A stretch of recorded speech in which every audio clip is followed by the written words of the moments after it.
Escape from the Devil by Markie Isabella Strange. Read by the author. Once I fell for the devil. His snake oil in my vein twisted my mind until I loved the pain.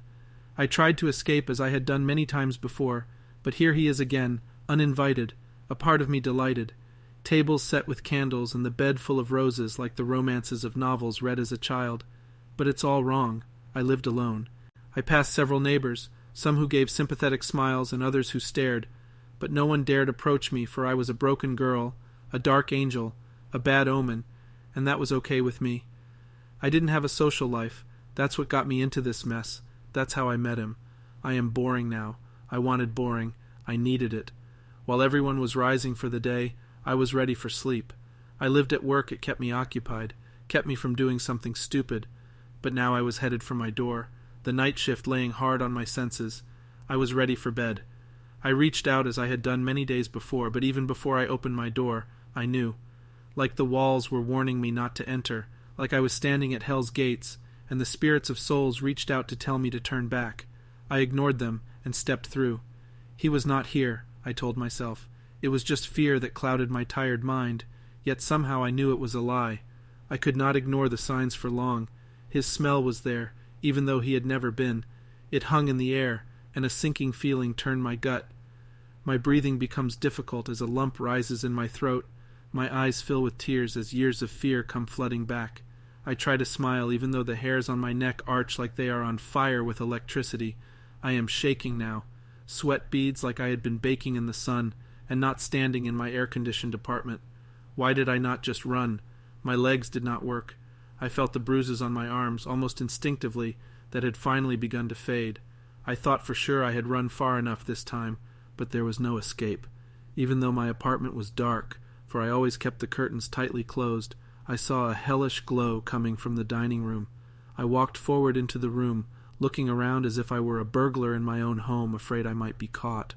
I breathed in and out, slowly trying to maintain my sanity, a panic attack threatening to overtake me. And when I walked into the dining room, I saw the proof. My table had been adorned with candles lit, as if set for a romantic evening. This was wrong. I ran for the bedroom knowing what I would find there. Rose petals scattered on the cover like a twisted parody of a mock anniversary.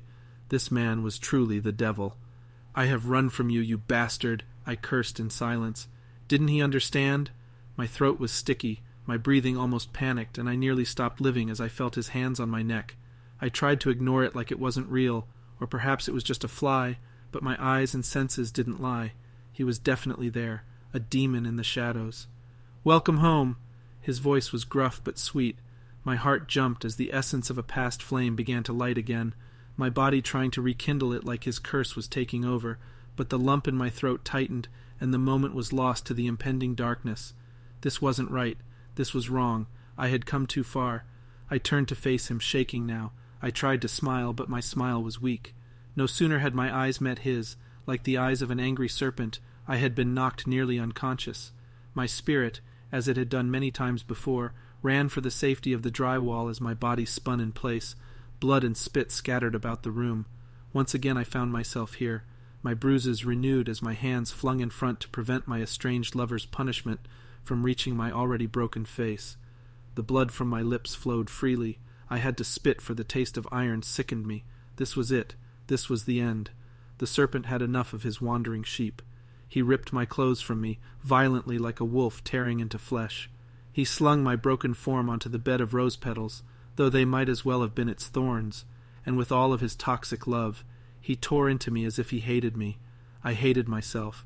I felt him against me like a beast, and despite everything I wanted him, I needed him. I even heard the moan come as if by instinct from my mouth, like the horror he made me feel. What was wrong with me? At that moment I wanted to die. I have always been tough, had to be to survive, but the tears streaming from my face were proof I was weak. This would be the end of me, I knew it. There was no escape from the devil, except through death. I hoped he would make it quick. No, this was not the end. I had come too fucking far to let him win. Fuck this! I threw my body sideways and slid off the bed. He reached for me, but I had already regained my feet. "Where the fuck you think you're going, baby?" he said with a roar. "I'm not done with you yet." I could have run to the door and out into the hall and into the lobby. I could have screamed for help and I could have escaped again, but I knew it would only be temporary. He would find me again somehow. I went instead to the kitchen. It was time to play the part, the only way to survive. It made me sick, but I laughed and giggled like I was a schoolgirl again, like I was prey. "Come get me, baby," I said in a girlish tone, as if I were that child again he abused all those years ago, like I was that teen again who was coming into her own and sought out danger like it was life itself. He smiled like a shark, taking the bait, and followed like he wanted my flesh, his cock still raging. I threw everything off the island, pots, pans, decor, any semblance of a normal life shattered along the floor. I turned to him, the blood on my lips still fresh, the blood on my brow crusting on my face. I smiled like I wasn't hurt, like the pain and rage didn't exist, like my fear wasn't real. "I'm not going anywhere, baby, not anymore. I missed you," I said so flirtatiously, I almost believed myself. "Come, fuck me right here, christen it. We can make this our new home." It was different this time, even though he didn't notice. Even as he wrapped his hands around my neck and forced me close, I knew. He turned me about as I knew he would, lifted me as if I was nothing. I felt nothing as he shoved my face into the fake marble countertop. I felt nothing but cold as he entered me over and over again like a man in control, as if he had finally conquered his bitch. I let my hands drop down at the sides of the countertop. I relaxed even, and let him take me. I even moaned for him. He seemed to like that. He even traced my back with his fingers as a real lover might, and lovingly squeezed my ass. And for a second I felt that old me return, a fleeting moment of a girl who had no idea of her worth, but it didn't last long. No, things were different now, and I smiled wickedly as my free hand found its target. But to my horror, the sound of metal against wood filled the space, and I thought my desperate plans had come to an end. Did he hear it? Did he know? As if to confirm my fears, he stopped thrusting, and I took in a deep breath. Was this it? But no, I relaxed again. He had not known. He flipped me around, smiling like a warrior, and plunged himself deeper in.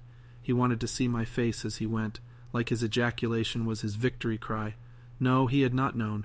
He was an idiot. He had not known I was the one in control now. How could he? I had not known until this moment that had it in me. I liked this new me. I even loved her, and he would not take her way.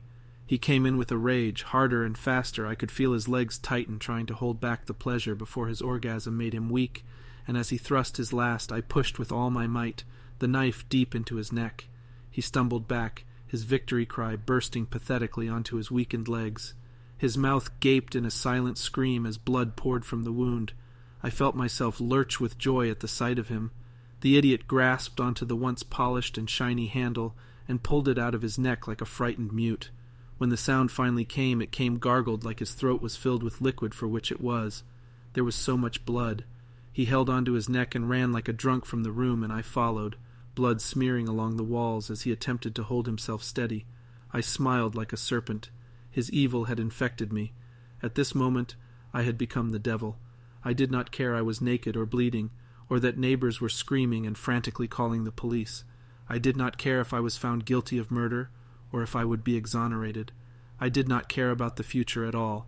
At that moment, the only thing I wanted to know was, would he die of blood loss or drown in it?